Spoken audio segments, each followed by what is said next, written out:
Anyhow, what is socialism? Harry Reid. I get this email from Harry Reid. Actually, Michael, who's our video director, got it. He must have contributed to Harry's... Michael used to live in Vegas, and he must have contributed to Harry's campaign at some point. Harry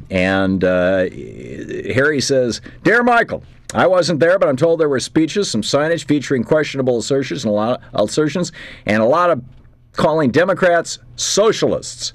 I guess it's better not to let the facts get in the way of a good rally sign." And he's calling for a $20 donation, as politicians are wont to do, to buy a dictionary for a Tea Partier. Because the definition in the dictionary of socialism is a political philosophy that advocates government ownership of private industry. He says, needless to say, not a view I agree with in the least. So he's calling for dictionaries for right-wingers. Peter Ferrara is with us. He's with the American Civil Rights Union, the right-wing, or the conservative, let's say. I think that's a little less pejorative, although I don't know. Maybe you like them both, Peter. Analog of the American Civil Liberties Union. Peter, welcome to the show. Glad to be here.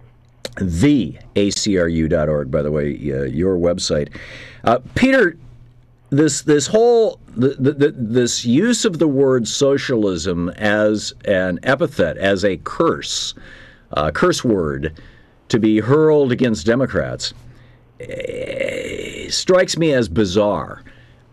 Aren't there areas where you and I would agree that we want government to do things, like we want government to have a military, we want government to be funding our police departments? I mean, isn't there a certain level of consensus at one end of the spectrum anyway? Well, I definitely believe in safety nets, and one of the real work of my life has been to argue that we could have better, more comprehensive safety nets, which actually cost the government far less. If we'd modernize, get away from the old tax and redistribution Bismarckian model of the current system, which is really developed... You mean the George Washington model? Well, the current welfare safety net programs really are based on a sort of tax and redistribution model that was pioneered by Otto von Bismarck late in the 19th century. And what I've been arguing... I think you could take that back to the Roman Republic quite effectively, Peter. Well, what I'm arguing is that all these programs can be reformed to actually provide better safety nets at far less cost if we modernize and bring into account capital and labor markets to rely on them more and to take full... In other words, if you want to privatize even the military and the police? Is that what you're saying? No. Military and police are not safety net programs, but I'm talking about Social Security, Medicare, Medicaid, welfare, and now Obamacare. Well, I would say the military and the police are safety net programs. They're the things that keep us safe.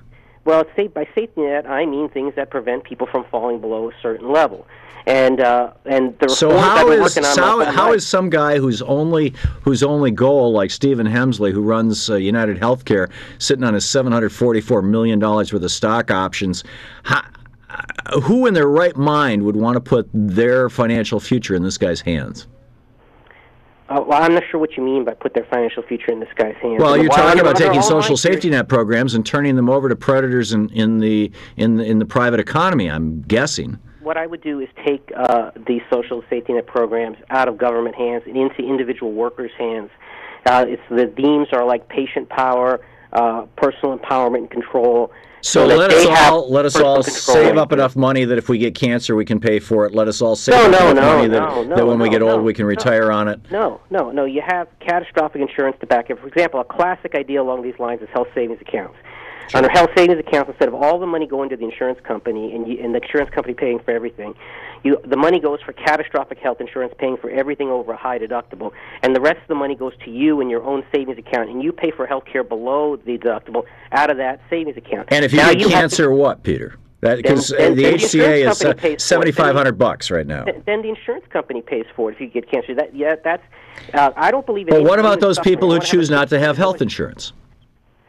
Under the system, the way I design it, that's okay because there's a safety net even for them. There's uninsurable risk pools so that if you don't buy health insurance, under this safety net system, you get government assistance. If you're too poor to buy it, you get government assistance to help you go buy it. But if you don't, and then you get cancer or heart disease, and now you can't really get private insurance because you're too sick, there's still an uninsurable risk pool that you can go to where the government subsidizes it, and you go sign up there, and you get your health care paid. I think you're describing the Obama health care plan, Peter. No, well, actually, this is the patient power, John Goodman approach. It's kind of Romney.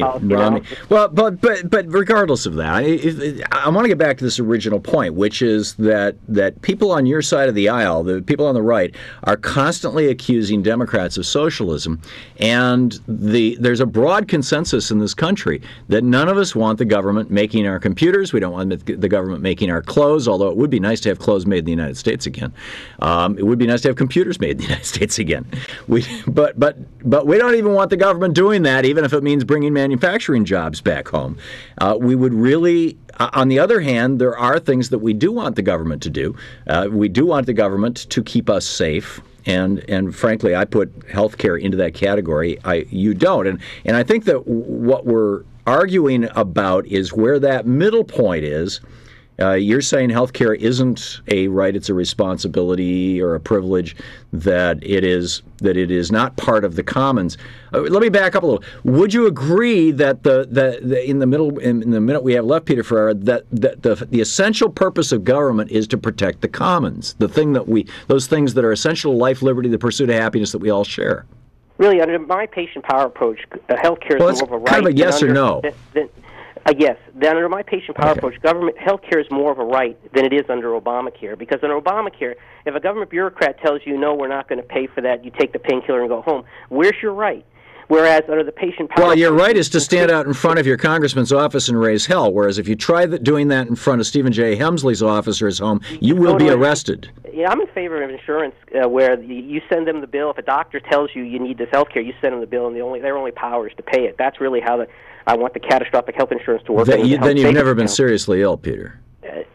No, I don't understand that comment at all. But I want to tell you the soft. Because when people get seriously ill, there's this thing called rescission, where their health insurance company tells them to go bleep themselves. That's not allowed under this patient power approach. In fact, that's been illegal in the United States for a long, long time.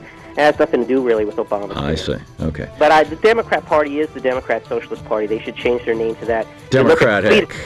Swedish socialism, with the government pays accounting. In my dreams, Peter. In my dreams. Peter Ferrara. The ACRU.org is the website. Thanks, Peter.